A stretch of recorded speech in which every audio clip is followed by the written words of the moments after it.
आज हम बात करने वाले हैं नरेंद्र मोदी की, एक ऐसी कहानी जो एक चाय की दुकान से शुरू हुई और दुनिया के सबसे बड़े लोकतंत्र के प्रधानमंत्री पद तक जा पहुंचे।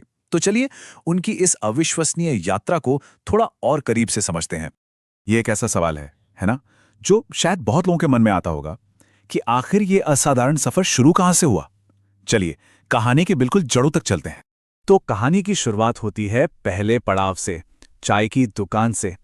नरेंद्र मोदी की कहानी किसी फिल्मी कहानी की तरह ही एक बहुत बहुत ही साधारण शुरुआत से शुरू होती है। ये तस्वीर है गुजरात के वडनगर की। यहीं एक बहुत ही साधारण परिवार में नरेंद्र मोदी का जन्म हुआ। एक ऐसा माहौल जहां साधन तो सीमित थे, लेकिन शायद सपने बड़े थे।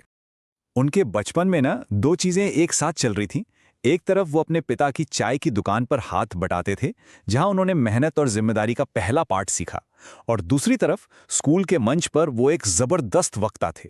कह सकते हैं कि यहीं से उनके नेतृत्व की पहली झलक मिलनी शुरू हो गई थी। तो चाय की दुकान से आगे बढ़ते हैं और उनके जीवन के उस दौर में चलते हैं जहां उनके राजनीतिक भविष्य की नींव रखी जा रही थी। देखिए, उनकी राजनीतिक यात्रा की शुरुआत हुई युवावस्था में राष्ट्रीय स्वयंसेवक संघ यानी आरएसएस से। ये एक सामाजिक सांस्कृतिक संगठन है जहां उन्होंने जमीनी स्तर पर काम किया। कुछ समय बाद वो भारतीय जनता पार्टी यानी बीजेपी में शामिल हो गए और वहां अपनी संगठनात्मक क्षमता और रणनीतिक सोच के दम पर धीरे धीरे पार्टी के अंदर अपनी एक बहुत मजबूत पहचान बना ली। अब आता है कहानी का तीसरा और शायद सबसे अहम पड़ाव, गुजरात का शासन। ये वो दौर था जब नरेंद्र मोदी एक संगठनकर्ता से एक प्रशासक बने और उनकी राष्ट्रीय पहचान की नींव पड़ी। 13 ये सिर्फ एक नंबर नहीं है, ये उन सालों की गिनती है जिन्होंने गुजरात और नरेंद्र मोदी दोनों की दिशा हमेशा के लिए बदल दी। जी हां, साल 2001 में वो गुजरात के मुख्यमंत्री बने और फिर लगातार पूरे 13 सालों तक इस पद पर बने रहे। ये एक बहुत लंबा और निर्णायक कार्यकाल था। और इसी दौरान उन्होंने गुजरात के आर्थिक विकास पर बहुत जोर दिया। एक मॉडल तैयार किया जिसे अक्सर गुजरात मॉडल के नाम से जाना गया, और इसी मॉडल ने उन्हें एक कुशल और नतीजे देने वाले प्रशासक के तौर पर राष्ट्रीय मंच पर स्थापित कर दिया। तो गुजरात में एक मजबूत प्रशासक की छवि बनाने के बाद अगला पड़ाव क्या था? जाहिर है, दिल्ली। और फिर आया साल 2014। उनके नेतृत्व में बीजेपी ने एक ऐसी ऐतिहासिक जीत हासिल की जो दशकों में किसी पार्टी ने नहीं देखी थी।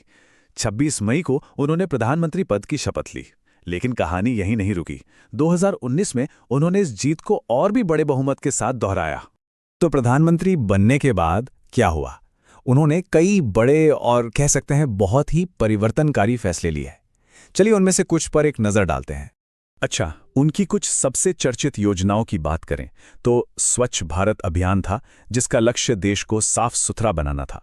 फिर मेक इन इंडिया था, जो भारत को एक मैन्युफैक्चरिंग हब बनाने पर केंद्रित था।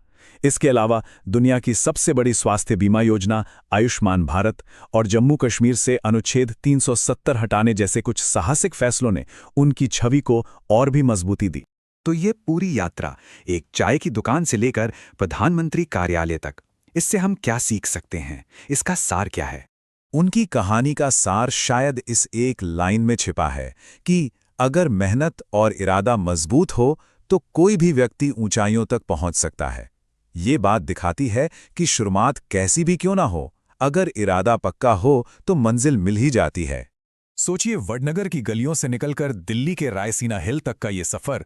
वाकई ये कहानी भारत के करोड़ों युवाओं को ये विश्वास दिलाती है कि कुछ भी नामुमकिन नहीं है। तो ये एक ऐसी यात्रा है जो दिखाती है कि दृढ़ संकल्प किसी भी शुरुआत को बदल सकता है। लेकिन सवाल अब भी वही है, इस कहानी का अगला अध्याय क्या होने वाला है?